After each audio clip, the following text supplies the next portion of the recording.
Welcome back to Joe Stunner Boxing. It's now been 2 years since Jack Catterall got robbed against Josh Taylor. And I've said before many times that this is, if it's not the worst, then without question it's one of the top 3 or 4 biggest robberies I've seen in my lifetime. There have been worse ones, believe it or not, but this was up there. Maybe the top 5. I put it in the top 5, certainly. And I've been watching boxing for, 45 years or whatever it is. And Finally, the rematch seems to be on. It's been finalised. I don't know whether they've signed. I think Catterall signed and Taylor was yet to sign for the 27th of April of this year. I better mention the year because you never know. This has dragged on so long. It could be in 5 years' time. But no, it's this year, 27th of April. It's going to be in Leeds. And yeah, I mean, look. A lot of people are saying this is a bit long in the tooth. This is a bit too late now. Everyone should have moved on. And I kind of know where they're going with this. I know Lee over at Inside the Distance Boxing mentioned this, and he had this sort of disdain as if it's all yesterday's news. And I can sort of see why. I do think the ship has kind of sailed, because let's not forget that when Taylor fought Catterall in February of 2022, so it's actually going to be not 24 months, but 26 months since the first fight. When they fought, it was for all the marbles. It was an undisputed fight. And I think that's what was so outrageous about it, is that for a moment, Catterall seemed to have realised his absolute dream of becoming the undisputed champion of his weight.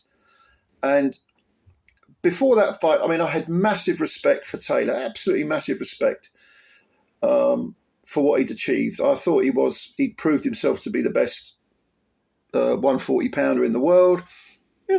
The fight with Prograis was close, could have gone either way, definitely. But big up Josh Taylor for unifying all 4 belts, but he lost that fight against Catterall. He lost the fight, and Catterall was robbed not just of a victory that he thoroughly deserved, but of a place in history of saying, I was the undisputed champion. I beat the guy who unified the belts. I know he's going to win them all in one hit, rather than win them individually, which is probably even more impressive than beating an undisputed champ. When you pick them up one at a time, that's very impressive. But whichever way you slice and dice it, he was robbed. Now, Taylor since then has had one fight. He lost to Teofimo Lopez, and he looked absolutely, to me anyway, looked dead at the weight, because didn't seem to have any energy after the first 4 rounds. In actual fact, he was doing okay against Lopez early on, and he just seemed to sort of switch off. I mean, Lopez was finding the range, and Lopez was suddenly landing, and he was going through the gears. And Taylor, in the earlier part of his career, against people like Prograis and Ramirez, he was able to do that, to go through his own gears and stay up with them and actually, compete. He couldn't do it against Lopez. He just didn't have the energy. And I think that was largely to do with a mixture of inactivity, certainly, but the weight, the 140 poundage, he looks to me like a guy who's outlived the weight. And especially if you're not always in camp, and you put a little bit of extra weight on, even if it's just a stone, which is not that much, because a lot of fighters will come down at least 14 pounds to reach their weight. If you don't stay roughly near the weight, like Bernard Hopkins used to, for example, you end up, it becomes more difficult to take it off. And don't forget, Taylor is now 33. All right. And as we know, if you're that age, if you're a little bit older, like I am, you'll know that you taking weight off, whereas once you could just shed it like that, like with a few gym sessions. Now, and when you get to, certainly in your late 30s, early 40s, it becomes very, very much more difficult to take off. Now, having said that, of course, Catterall is 30 himself. And since the Taylor robbery, he's had 2 fights. He's beaten Dara Foley.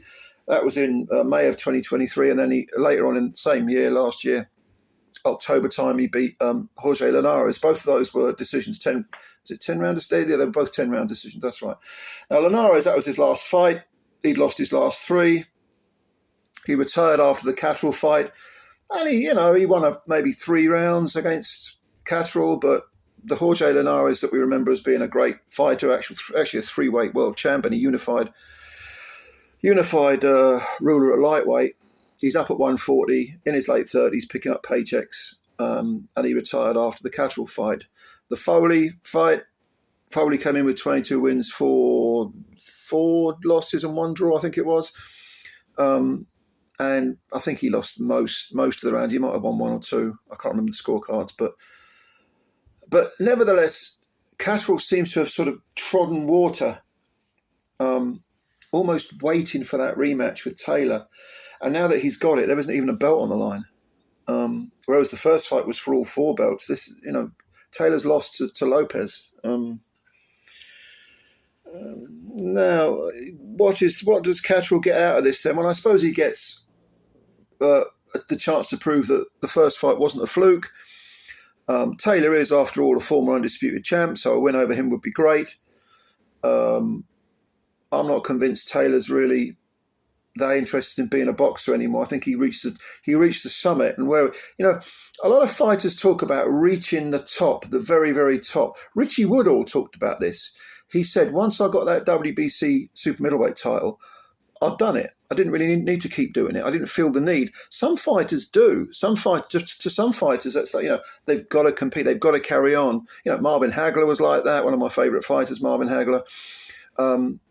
To some degree, I mean, someone like Anthony Joshua is like that. He won almost all the belts, couldn't get the WBC belt. Then he lost twice, but he's still going, even though he's made tens of millions of pounds. People like Nigel Benn and Chris Eubank back in the day. I'm going to talk about people in my lifetime anyway. They achieved top of the summit, top of Mount Everest. I mean, they were never unified champions.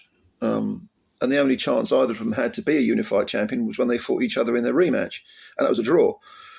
But they nevertheless wanted to make defence after defence. Richie Woodall said, I wasn't that interested. After I'd won my belt, I was like, the point had been proven. So it's very, very few fighters who become world champions, and very, very few fighters who, once they become world champions, want to stay as a world champ. They're enjoying the view on top of Everest, looking down on the clouds, looking down on everyone else. They think, I'm staying here. A lot of fighters, once they've got there, they think, okay, I've done it. Now I'll descend. I've had enough. I've got my money. Off I go. Although I suppose if you've got a belt and people are offering you money for defences, it's difficult to give it up. But anyway, I don't think Josh Taylor falls into that latter category. I think he's probably got one eye on retirement.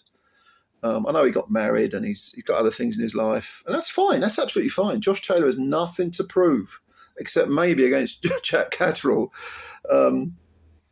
But Catterall really wants to sort of prove everything. He wants to prove that that first fight wasn't a fluke, and a win over Taylor will propel him up the rankings, and make him maybe a viable voluntary defence for the champs. Maybe Devin Haney. Eddie Hearn is with Catterall, and Eddie Hearn has a good relationship with Devin Haney. Possibly. I don't see Haney staying at 140 for long. I think he'll jump to 147 sooner rather than later. And I think he'll actually be stronger and better at 147. Hit harder and he'll have better punch resistance. But he'll probably stay at 140 for a little while. He whitewashed Prograis, obviously. He's very, very good. If I was Catterall, if I was only 140 pounder, I'd avoid Subriel Mateus.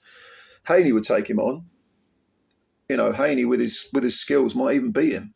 But Mateus, if you haven't got Haney's skills, that ability to box on the back foot and stay out of trouble, you're in a whole world of trouble against Mateus. But I mean, I rate him extremely highly. But yeah, I think this is. I'm almost tempted to say that the rematch between Catterall and Josh Taylor has gone from being for the undisputed title to being almost a crossroads fight. It's descended in importance. And while I tend to agree with a lot of the other commentators, it might be slightly past its sell-by date. Could still be a good fight. The first one wasn't a bad fight. And don't forget, Taylor was flawed in that fight as well. But certainly if Taylor loses the rematch to Catterall and gets the decision, doesn't get the decision, I mean, then, his time at the top. I mean, why he hasn't moved to 147 previously, I do not know. But anyway, the rematch is on April 27th in Leeds. Let me know what you think. And Who do you think will win the rematch? Of course, I'm not assuming that Catterall's going to win the rematch. The first fight, yes. Second fight, you just never know. You just never know. Can Taylor make the weight? I mean, you tell me. You give me your opinions on this fight. Do you care about it anymore?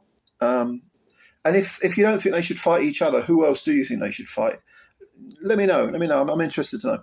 Anyway, thank you for your time as always. Please subscribe to the channel if you're new and hit the like button. And I'll catch you later. Cheers. Bye for now.